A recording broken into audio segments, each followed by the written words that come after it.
उनका सही इलाज करेंगे। पेट में जिनके दर्द उठेगा उनका सही इलाज करेंगे। सीनियर बार में भी और अदरवाइज भी प्रवीण पारिक जी, मदन वर्मा जी, पाठक जी, मितलानी जी, रवि जी और मेरे साथी पार्षद लीना कुमार जी और आपके और मंच के समक्ष महर्षि दयानंद सरस्वती जी के अनुयायीगण, सबको मेरा सादर प्रणाम। आज 73वां वार्षिक उत्सव है। मैं बैठे बैठे सोच रहा था कि जब वेदांत की बात हो, महर्षि दयानंद की बात हो, तो क्यों नहीं हमारा युवा वर्ग भारी संख्या में यहां उपलब्ध हो। क्योंकि जब तक आप अपने संस्कृति को, जब तक आप अपने विरासत को उस रूप में पेश नहीं करेंगे जिस रूप में युवा आकर्षित हो। सीनियर लोग बैठे हैं, मैं सबसे हाथ जोड़ के विनती करता हूं कि महर्षि दयानंद सरस्वती हो या हिंदू समाज की विरासत हो या अपने धर्म ग्रंथ हो, उन्हें किस प्रकार से हम प्रस्तुत करें कि हमारा युवा वर्ग इसके प्रति लालायित हो जाए। ये हम सबको बैठ के सोच के, जो बुद्धिजीवी वर्ग है हमारा, उनका दायित्व है। जो मुझसे बन पड़ेगा, मैं आपके साथ खड़ा हूं। प्रवीण पारिक साहब कह रहे थे कि आपका मंदिर बहुत अच्छा है। मैंने कहा हाँ, ये तो हमारे हैं, इसके ऊपर हम सबको मिलकर बैठ के सोचना है। साथियों, आज छठ व्रत भी है और मैं छठ व्रती हूं। अब ये लोग कहते हैं कि बहुत कठिन पर्व है, हमको प्रसाद ग्रहण करना होता है, उसके बाद फिर 36 घंटे का निर्जला उपवास होता है। कठिन कुछ नहीं है अगर आपने दृढ़ निश्चय कर लिया हो। शक्ति परमात्मा देता है, शक्ति आपके अंदर से आती है। तो आपको छठ व्रत की भी बहुत बहुत शुभकामनाएं। अपने क्षेत्र में 10 जगहों पे छठ व्रत हो रहा है। इसमें भगवान सूर्य की मनाया जाता है, छठ घाट मनाया जाता है। और अपने क्षेत्र में भी कई जगह है। आप सब लोग जाकर के जरूर इस अद्भुत ऊर्जा का, अद्भुत विश्वास का, अद्भुत समर्पण का दर्शन जरूर करिएगा। आपके पास में बेगमपुर में भी हो रहा है, खिड़की में भी हो रहा है, हौजरानी में भी हो रहा है। तो जरूर वहां जाएं और साथ होकर के आप भी भगवान सूर्य की आराधना करें। एक लौता पर्व है पारिक साहब, जिसमें कि प्रकृति की पूजा होती है, भगवान सूर्य की पूजा होती है, जल की पूजा होती है, वायु की पूजा होती है, जमीन की पूजा होती है। और 4 दिन का पर्व होता है और मुख्यतः पूर्वांचलियों का पर्व है। लेकिन अब तो दिल्ली में जब से अरविंद जी ने 1000 घाट बनाए हैं, तब से पूरे हर कोई दिल्ली वासी, हर कोई मनाने का प्रयत्न करता है। आपको इसकी बहुत बहुत बधाई। मैंने ये, जब मैं आ रहा था तो मैं सोच रहा था मैं क्या बोलूंगा आज।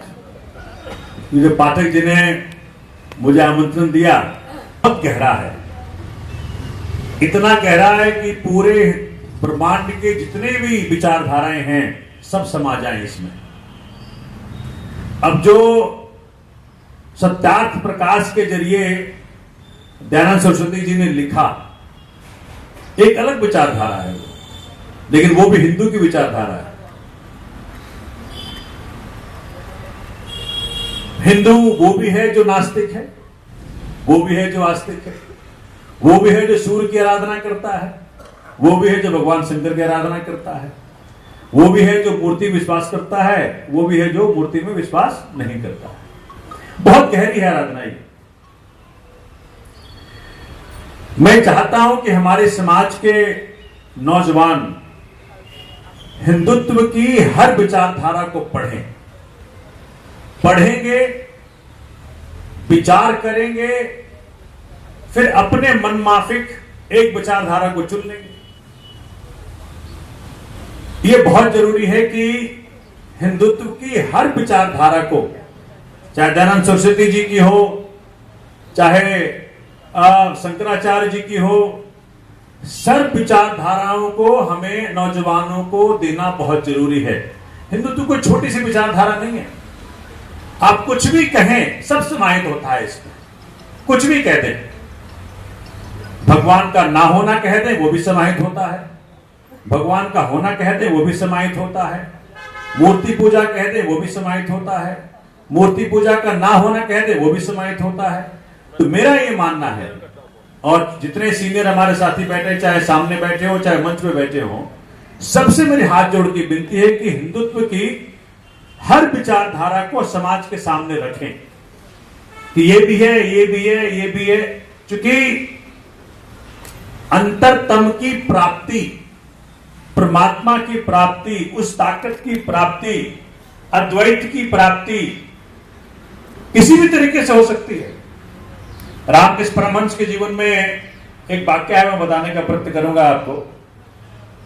रामकृष्ण परमहंस, पहले बता दूं, जो दक्षिणेश्वर है कोलकाता में, तो रानी राष्ट्रपति, उस वक्त की जो रानी थी, उनको पुजारी की जरूरत थी। अब मंदिर में पुजारी ना मिले, चूंकि रानी राष्ट्रपति शेड्यूल कास्ट से आती थी। अब शेड्यूल कास्ट के मंदिर में ब्राह्मण कैसे पूजा करेगा, ये इस वक्त की बात बता रहा हूं।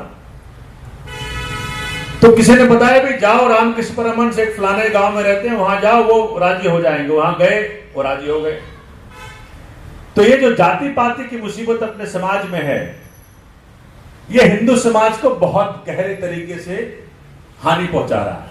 इसके ऊपर हम सभी लोगों को बैठ के जितना जल्दी हट सके, जिससे कोई उच्च जाति नहीं, कोई नीच जाति नहीं, कोई शूद्र नहीं, कोई ब्राह्मण नहीं, ये जो रोग है हमारे धर्म में, इसकी जितना जल्दी समाधान कर लिया जाए बहुत जरूरी है। तभी जाकर के भारतवर्ष एक विश्व गुरु के रूप में उभर पाएगा। अगर आपस में ही बटे रहोगे तो क्या अपने आप को विश्व गुरु के रूप में उभारने का प्रयत्न करेंगे। रानी राष्ट्रपति शेड्यूल कास्ट की थी, इसलिए उनको ब्राह्मण पुजारी ना मिले। इसे खंडन दयानंद सरस्वती जी ने खूब किया है अपने जाति पाति धर्म को। जब वो उनको बोला गया तो राजी हो गए। रामकृष्ण परमहंस के वहां पूजा करने को राजी हो गए। अब देखिए अगला क्या हो रहा है। हिंदू धर्म सरफेस पे नहीं है, सतही नहीं है। हिंदू धर्म बहुत ही गहरा है।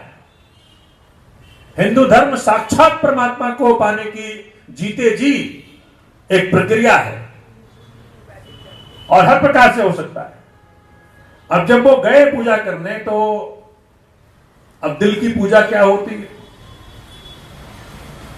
तो वहां के मैनेजमेंट ने रानी राष्ट्रपति को कहा कि अच्छा पुजारी लेके आए हो आप, ये 4-4 दिन कभी पूजा करता है और कभी मंदिर को बंद कर देता है, कहता है कि पूजा नहीं करूंगा, बंद कर दिया, हम नाराज हूं, मां से नाराज हूं।